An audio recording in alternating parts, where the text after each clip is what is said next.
You all know I absolutely love the Honda Africa Twin. It's my favorite motorcycle, hands down, whether that be for touring, street riding, off-road riding. It's just the do-it-all motorcycle. I cover this bike inside and out, and I got a lot of great coverage coming on it as well. And I think where I want to start with this is a question or concern I think a lot of you would have that I have had as well when I'm shopping my Africa Twins. Number one, should you go adventure sport or the standard trim, the base trim, which that video will be coming. I covered that briefly before, but right now I have two 2026s, the adventure sport and the standard trim in the garage. So that video will be coming. Make sure to subscribe, hit the bell for that one.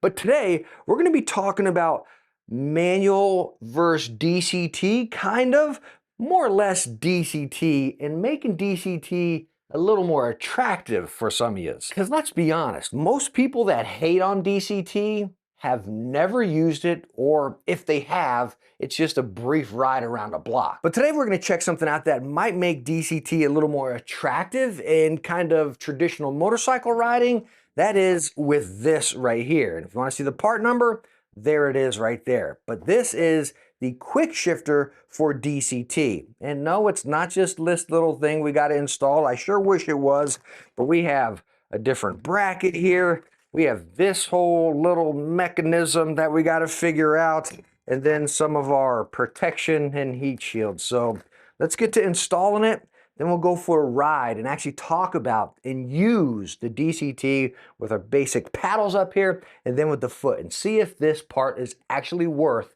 the modification on your Africa Twin.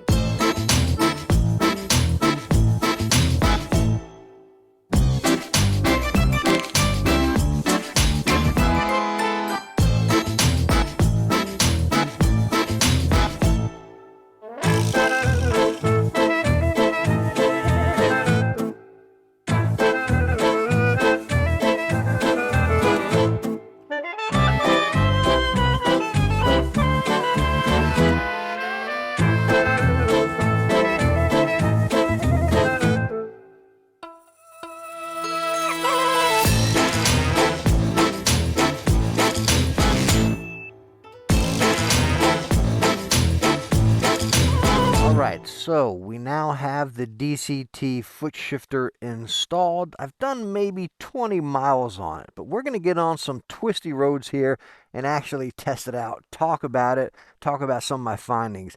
One thing I want to mention, or two things I want to mention before we get riding as far as the install.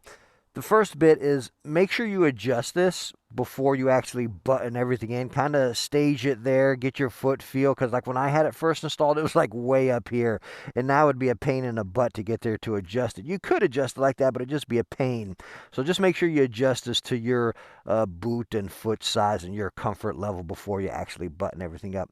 The other thing is it's incredibly easy to install. Don't be intimidated by it. It looks like a lot of pieces at first, but it is super easy to install. Oh, one other thing I want to mention, as far as programming, once you get it in, you plug it up and everything. To actually program it, when you turn your key on, you hold it up and then down for a second each right there. And I was doing it after it was flashing, but make sure you do it instantly. You turn the key on, you're seeing it flashing, hold it up, press it down, bam, it will register. It took me a few times to really understand and get that, so don't be like me and wait for a while. Just make sure instantly key, hold it up, hold it down, bam, and you're good to go. So the first thing I want to talk about is riding it in DCT mode. And this is probably one of the biggest turnoffs for a lot of people. And if you've ridden DCT, we all try to figure it out, right? Like I've told you before in my tips and trick videos, like hold that down, get into S mode. So we're at S1. If I hold it down again, we can get into S2. Well, I'm on throttle, so I can't. So anyways, now you see you can go up to S3, and it will hold on to those gears a lot longer if you're going into the twisties. But a lot of people, they go for a test ride or they first get their DCT, they're probably staying in D mode, regular drive mode, and it will really shift those gears a lot more than we prefer. So like right now, I'm going into this turn and it just upshifted to fourth. Oof, right? So I'm not getting any pull out of it, and that's what people complain about with DCT. Now we have the paddles over here, which you can slap those while you're in regular automatic mode. And the cool thing is on the foot, whenever you're in automatic mode, you can actually use the foot shifter as well. So I can pop it down here to second as I'm going into the turn, but you'll see it will take it over just like if you're using just the paddles, right? So it'll still use the automatic mode, but you can upshift, You can downshift with the foot lever just the same as if you're using the paddles here. But again, the DCT or the automatic mode will still take ownership. It'll shift when it wants to. As you see now, it's up in the fifth, right? We're going like 30 something around here, you know, into these corners, which you want more of that bite and that pull when you're going into turns. Hence the reason some people complain about DCT. Now, as far as feel of the shifting here, well, you know what? Let's go into, I'm jumping ahead of myself. So again, we're in regular automatic mode. Let's go into manual mode. So I just hit it right there. You still have to hit this button. You can't just press the pedal or the shifter and it automatically do it, right? You can shift while in automatic mode, but you can't change into manual mode. You think about the foot shifter. The easiest way to put this is think about the foot shifter just the same as the paddles here. So let me go and pop down and we'll go into second, and you can see it'll hold on to it here and it won't pop out. So I can go through these turns all in second here and it's just holding it, right? So and I can pop it, and again, it's just like using a manual minus the clutch, right? And it feels so good. That's what I wanted to talk about. If you've, you know, on your DCT, if you've used the paddles before, the little thumb paddles here, that's exactly how the foot shifter feels. So if I go here and I'm gonna pop into fourth, like you don't get that jerkiness like if you're using the clutch. Like once you find that sweet spot, you let it go and you get that little bit of jerkiness. You don't get that here. It's like butter smooth. It's very soft as well. It doesn't feel like incredibly firm. Let me go ahead and stop right here and just chat a little bit more about this real quick. And you know what? This might be the one downfall about it. So as I come to a stop here, you see I'm still in first. And if I press down on it more, or whew, almost lost it there. But if I come up, right now I'm in neutral.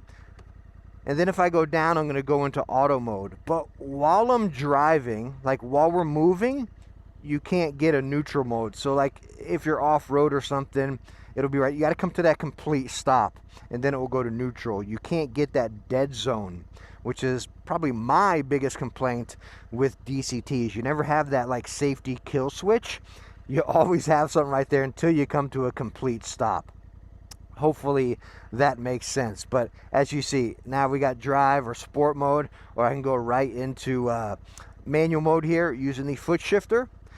But that's one of the biggest things I want you to notice there is the feel of the foot shifter feels exactly like the pedals. Hopefully that makes sense. Like you don't have any of that clunky like pop into gear type of feel or anything. It's butter smooth and it is super light. Like just pressing it right here, like oh my gosh, like you barely feel anything. It feels really good. So what this DCT foot shifter, I want to keep calling it a quick shifter, but it's not. It's just a foot shifter, you know. That's what it does. It just really plugs in electronically. It's not doing anything mechanically. It's like a little electronic deal that's, again, acting just like the thumb paddles or the finger paddles over here. But what it honestly feels like to me is like Honda's E-clutch. And if you watch my video on the 650R, I believe it was, the naked bike, I love E-clutch. I think E-clutch is the future. I'm super excited for it to come out on the NX and the Trans Alp. I hope they implement E-clutch into the Africa Twin, because that gives us best of both worlds. And that gives me what I want out of DCT. Like, I love DCT. I swear by DCT. I've owned like 4 or 5 DCT bikes. I don't know, I just love it, you know. It is a learning curve, it is for sure. More people hate on it than I think it is deserved. Like, it's mostly people that haven't tried it that hate on it, you know. My biggest complaint about DCT is not having that kill switch, not having that safety, especially for off-roading. Like, it really doesn't matter if you don't take your DCT bike off-road. I don't think that really matters. I mean, it's still nice to have, but again, if you're just on road, I don't think it's as big of an issue for me that does off-roading. I like having that kill switch, and E-clutch gives you that kill switch. It gives you pretty much everything I'm talking about here, but you get that kill switch. I will tell you, E-clutch is not as smooth as this, because again, this is more like electronics. Like when I tap up right here, like I don't feel anything. It's like boop, it just plops into it, you know. There's no gear shift clunks or anything. E-clutch, you still get those gear shift clunks and you feel the shifts, you know. So I think e-clutch is still the future, but currently if you have a DCT, this is, again, a mod I think you need. Like, I'm kicking myself for not buying this mod on my previous DCT bikes. I don't know if they make this for like the Rebels and the NC750s and such. I know they make it for the Africa Twin. And again, if you got an Africa Twin with a DCT, like, seriously, I know it's an expensive mod. I think it's upwards around 350 bucks maybe. But trust me, this mod is, oh my gosh, it's awesome. It's fun. It's totally worth it. Like, it definitely brings these twisties to life. I know a lot of people will say, oh, well, I'll just use the foot or the hand pedals right there. I'll be perfectly fine. Or you can follow my tips and tricks and stay in Sport 2 mode and it holds onto the gears longer. This just adds a different element and gives you that extra touch, right? That extra option. Okay, now I got sport mode. I got that DCT mode if I'm sitting in traffic. I got the handle mode if I just want to pop into a couple gears here and there. Okay, well, now I got this cool foot shifter if I want to do that. And I don't got to worry about the clutch. Like, this is stinking awesome. I absolutely love this mod.